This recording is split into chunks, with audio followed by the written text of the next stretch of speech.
Young conservative women are feeling inspired, all thanks to Erika Kirk. She's definitely the biggest female conservative role model for me right now. She's beautiful, she's smart, she's so reverent and humble, and I think exactly the kind of leader that most young conservative women want to be. I realize that my opinion is just as valuable as anybody else's, and after this very unfortunate assassination, it wasn't time to be quiet anymore. The LA Times reporting women are joining Turning Point in record numbers, and according to Erika, they dominated America Fest attendance this year. 1/3 of the attendees are students. We love our students. 54% are female attendees. Okay. So my challenge to you this weekend is very simple.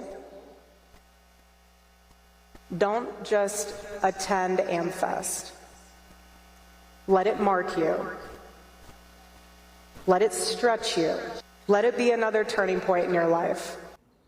Like Erika said, women making up 54% of the audience. Some other inspiring stats: 80% of attendees were first-timers. All 50 states and Puerto Rico were represented, along with 25 countries worldwide. My next guest is helping Erika Kirk and Turning Point engage women ahead of 2028. Joining us is Outkick.com's host, Riley Gaines. Riley, I'm so excited to have you and to talk about this topic because you actually also gave a fiery speech and riled up that audience, and you pointed out the irony of the fact that they were applauding you simply because you were willing to say there are two genders. It's a fact, and they loved you. But Erika, boy, did she really engage those people, particularly young women. Do you believe that what you're seeing in the movement now with TPUSA will further engage young women possibly in 2028? 110%, I believe that. Look, in listening to Erika's speech, first let's go back to the memorial service. What we saw from Erika Kirk standing in front of tens of thousands who were there in person and where this video would play to millions streaming on the internet, how she forgave her husband's assassin. You have to imagine this was the hardest moment of her life. I think this was 10, 11 days after her husband had been publicly and graphically and horrifically and prematurely taken from this planet.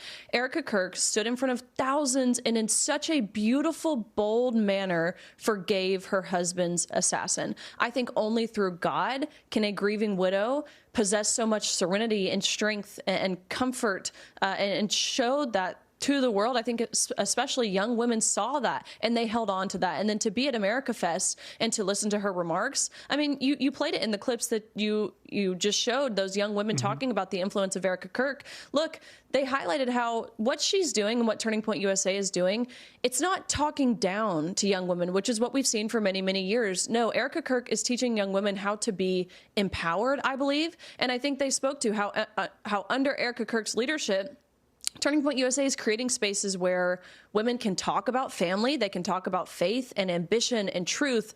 I think they've now understood that disagreement is not and should not be treated as violence, and that courage is rewarded, not punished, as made evident, as you alluded to. And when I got to the stage and I mean, the whole arena is standing, clapping, and you really do have to pinch yourself and remind the audience, look, I have merely said that there are two sexes. And you can't change your sex. And each sex is deserving of equal opportunity, of privacy, and of safety. Well, you know, Riley, I think both your message and Erika Kirk's message, we saw in 2024, 57% of men under 30 voted for President Trump, only 41% of females. I think we could expect possibly, if this trend continues and your message stays the same, resounding with young women, we'll see those numbers go up. Riley Gaines, thank you for taking time and have a Merry Christmas.